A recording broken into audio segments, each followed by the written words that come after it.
Well, hello. Welcome to March 30th, 2022.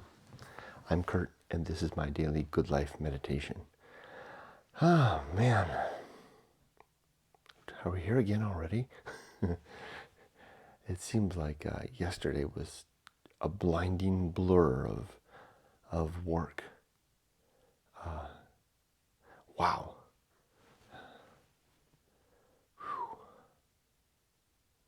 I'm I'm not as I would have expected myself by when I went to bed last night. If I had forecasted today, I would have expected myself to be utterly exhausted right now. And I forgot to take my allergy meds, so I didn't take my allergy meds. I had just a rock and roll colossal challenging day yesterday, and I got another one today. At work. Emerson once wrote that when a man does his work, I can't say it as well as he does, but it's something to the effect of he feels good. He feels contented. That's how I feel right now. I did a good day's work yesterday. It's, I'm not the best at what I do, but I do the best at it that I can. And there's this, Emerson is right. There's a good feeling that comes of a good, solid day's work. I wonder if that's why Johnson, Dr. Johnson was often very melancholy. I wonder, and he never really had a proper job. He always was a, itinerant writer. I mean, he got his fame and then he got his pension. But I wonder if that would have helped. Probably not. I think he suffered from something greater than that. Oh, excuse me. Nevertheless, I am tired. I did get up. My insomnia is back. No surprise. Tough day at work, tough night of sleep. So I was up at least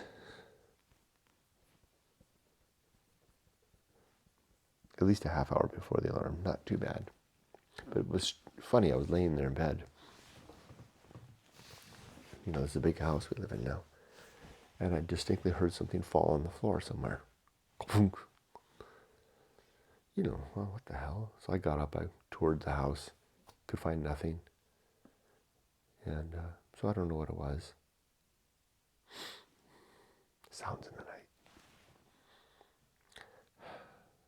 So another day like that today.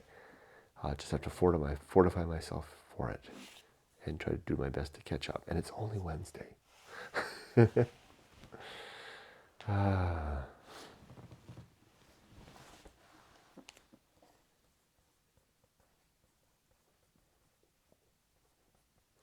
going to give myself a break and do the Good Life lightning round this morning. I need to save my energy. I have some challenging, not just a lot of meetings today, but some challenging meetings today. I need my energy and my focus. Did I have anything happen yesterday that required the Good Life? Temperance, I think. Yeah. And fortitude. But not the fortitude that I usually refer to, but the fortitude of just pushing through. It was one meeting after another. Little chance to prepare or catch up. Like I have a lot of catch up from yesterday's meetings. I have to send out meeting minutes and action items today, organize things. It's giving me a bit of panic. I can feel the panic when kind of a wave up my body as I remember the unfinished work from yesterday that I need to do today before today's work piles on top of it. But I've been doing this so long now that I know it's something that I never get out of. It's a consequence of the type of job that I have, being a project manager. It's basically keeping a battleship from sinking in the midst of a war, with fire, sending volleys out and receiving volleys in and trying to keep the mess and swab the decks of all the blood. so that the gunners don't slip and fall. That's my job. That's what I do for a living. I guess I shouldn't be, and I'm less and less surprised. Used to be that I would think, okay, if I can just get on top of today, then tomorrow will go better, right?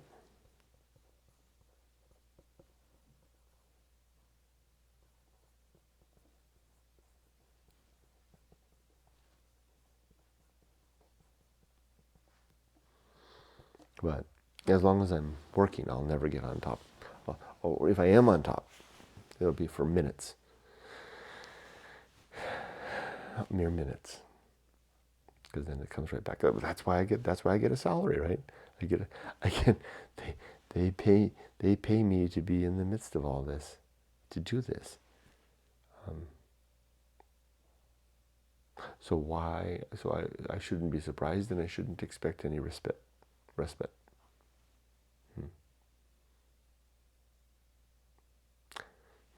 That's the recognition of true limits and true opportunity, isn't it? A true limit is that I will never, as long as I have this job, I will never be free. Or only for fleeting moments will I be free to relax. As a worker, I will blah blah blah, push. But retirement, a couple more years. Yumiko and I were talking about that over the weekend, what we want to do with our time. We're going to go back to Japan, buy ourselves a house, and enjoy our life. It's kind of a scary thought, what to do if you have all day to myself, every day. I mean, heck, I got tons of books to read. Anyway, I'll save that for another video, another talk sometime. Let's do the good life. Again, this is going to be fast. 7 objectives. Number 1, to be always ready to die. Number 2, to make good and effective use of my time. 3, to develop and maintain good and sound life principles. Number 4, to cultivate good emotional reactions.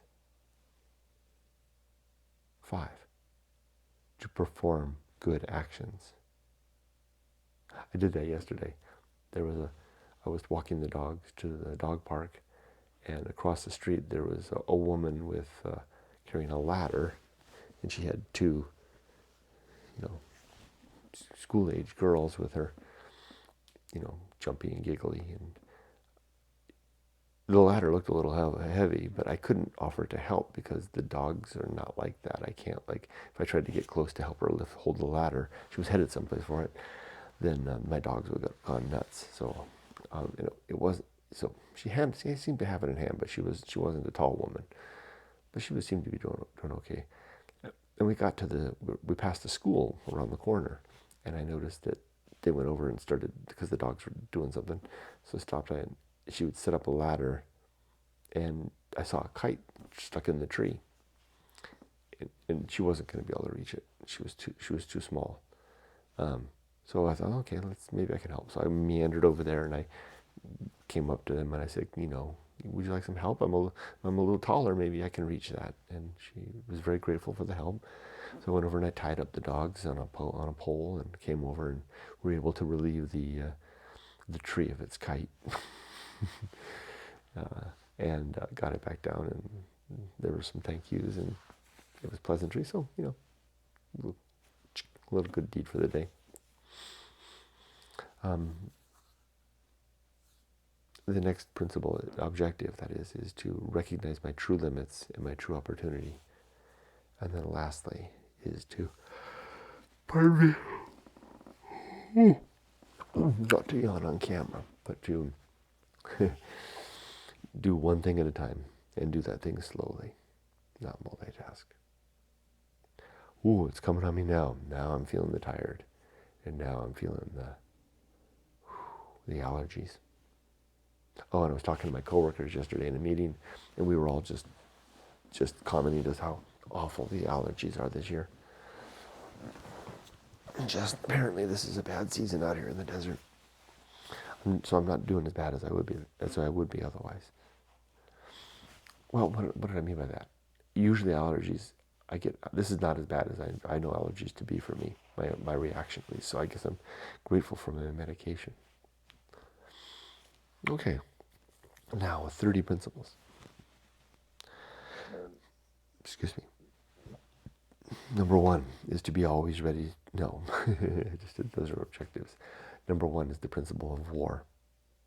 Number 2 is the principle of reason, and the sub-principles of honesty, objectivity, and doubt. Number 3 is the principle of the homunculus, the recognition that I have no soul, but I do have a consciousness that's squeezed between my ears for the uncertain interval of my remaining life. Next comes the principle called the Anchorhold, which is a reminder that my homunculus is absolutely alone. Though I can wave and gesticulate and reach out and touch my fellow human beings, I can never really be with them in any more sense than companionship. The next principle is the home of good and evil. Right and wrong are opinions that we hold in our head. They don't exist out there in the universe on their own. Then comes the principle of purpose and the sub-principles of biology, virtue, and mission. My life purpose is to be a father and a husband and a citizen and a good human being, not to mention a brother and a son. Next comes the atomic principle. Everything is made of bits and pieces. Everything will be back to bits and pieces one day. Well, at least I will. You will too. Then comes the principle of nature. Everything has some particular nature, and it's helpful to remember to identify what that is and to adjust accordingly. Like I was earlier, I was recognizing that it's the nature of my job to be an endless fire drill, keeping a battleship at war. And if I recognize that that's the case, that's what I signed up for, then maybe I can live better accordingly.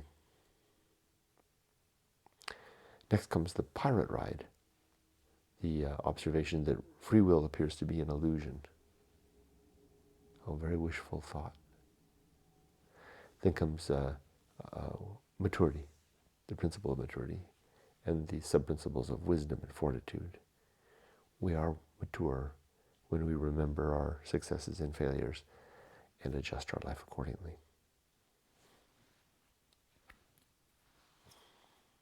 Next comes the social principle. We humans need one another, followed by the public speaking, a reminder to be very careful about everything that I say and do. I'm reminded of a status report that I sent out that had some errors in it that were called out to me yesterday. Bullseye aim, that's another principle. Try so hard to get it right, but usually miss somewhere. Yeah.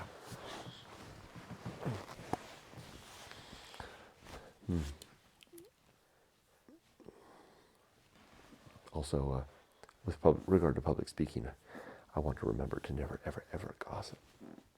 Or gossip is talking about others in such a way that we would be embarrassed or humiliated if we suddenly discovered that they were overhearing what we were saying.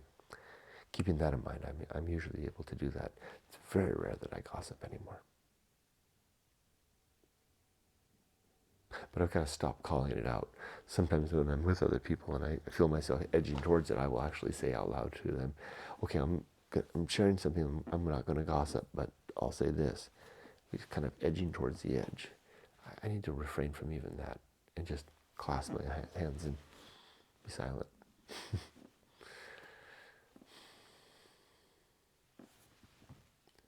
Next comes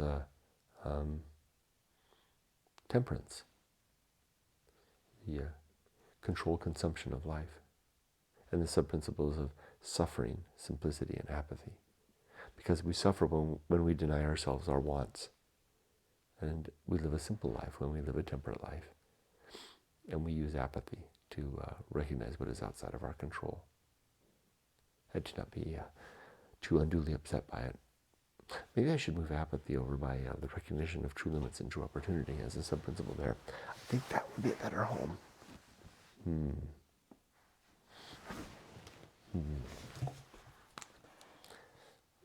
Apathy goes to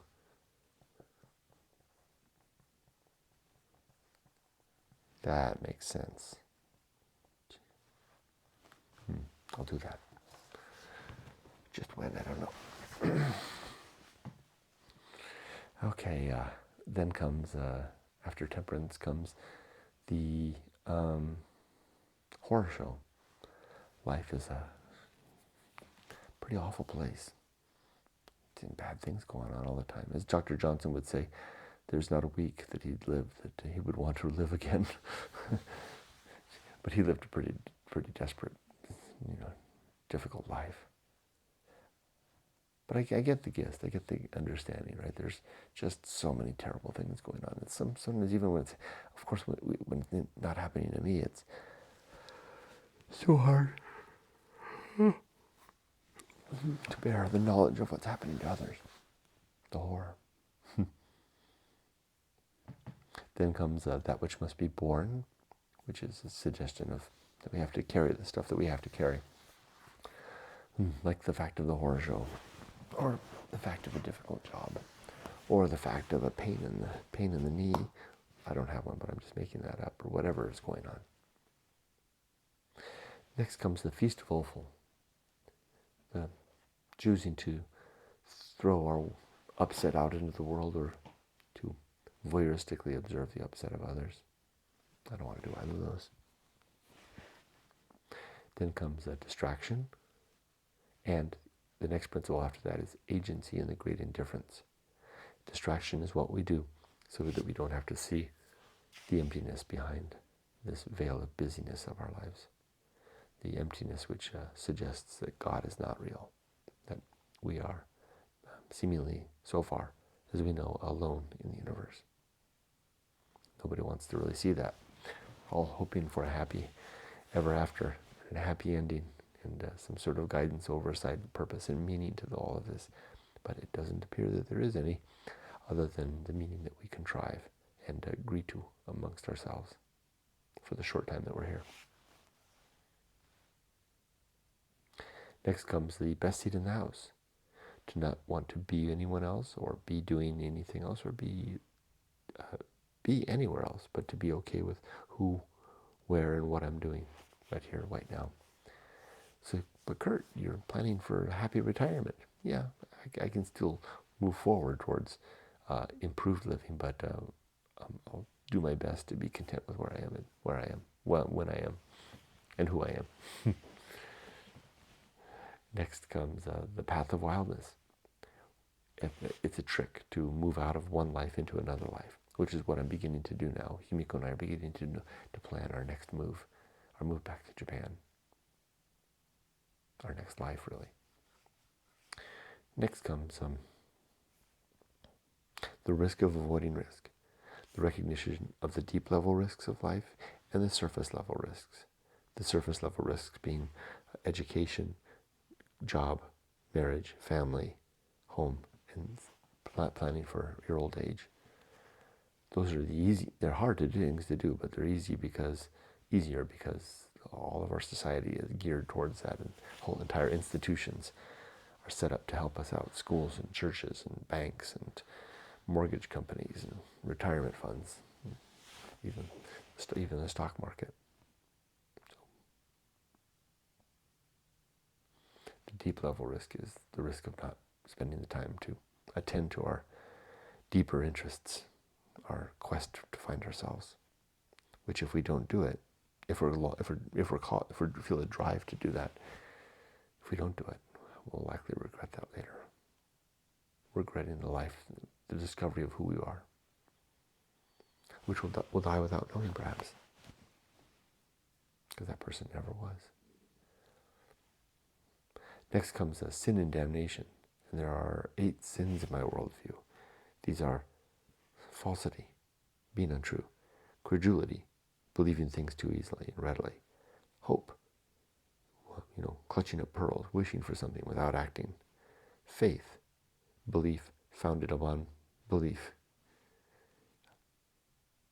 Authority, belief based on the weight of conviction, or being convinced by the power and the presence and the institutions around that suggest the belief. Dogma, belief based on tradition and canonical representations of truth. Superstition, belief based on things that are of a category that are seemingly nonsense. Doesn't mean that they're necessarily wrong, but they should be suspect. And then the last one is gossip. The consequence of all of these things are a sort of damnation in the here and now. Being damned to believe things that may not be true and to be soiling ourselves by trading in the gossip of others. Next comes complete oblivion, as it appears that there is no God. We certainly don't have a soul. There is no heaven or hell. When we die, that's all there is. We wink out and we go into a nothing that will this time be forever. So we won't see our loved ones again. We won't have a chance to make up, and we won't be able to enjoy any justice in some afterlife. The only time to do any of those things is now. It's an urgent now. I like that idea of an urgent now.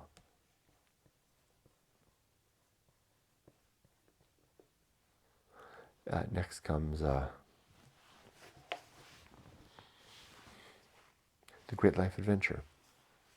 One or more experiences that form the bedrock of the foundation of our character and who we are. I recommend taking those adventures in our 20s and keeping it up if you can, as long as you can. Next comes the season of philosophy, a time to record what we've learned along the way. It's why I still journal. It's why I write my books. When the muse speaks, though, we better be prepared to write. That's why I keep this handy, right? Whenever I feel the inspiration coming, I can write it down. And then I transfer it to my journal.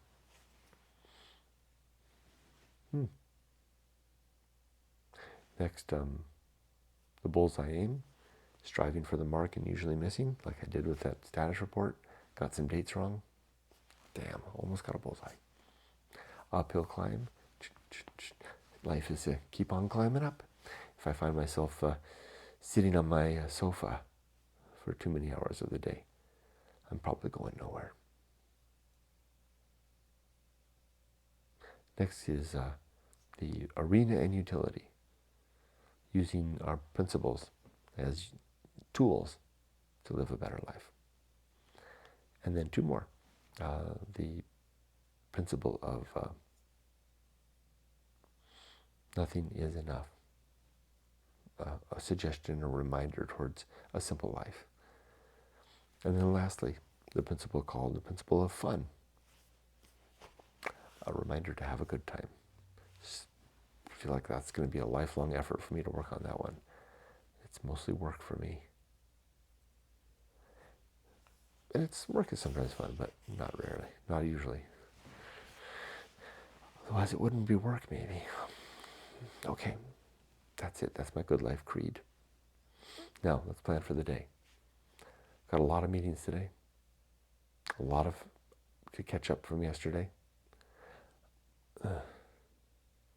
And I got that training to do, which I really should review and prepare for. It's a lot of stuff. Let's dive in and do it. I'm gonna push through. I'm gonna trudge up the hill. I'm gonna use my fortitude. I'm gonna have a good, healthy breakfast. Eat my salad. And then roll up my sleeves and do it this day. I wish you all the best on your day. Take care. Be safe, but not too safe.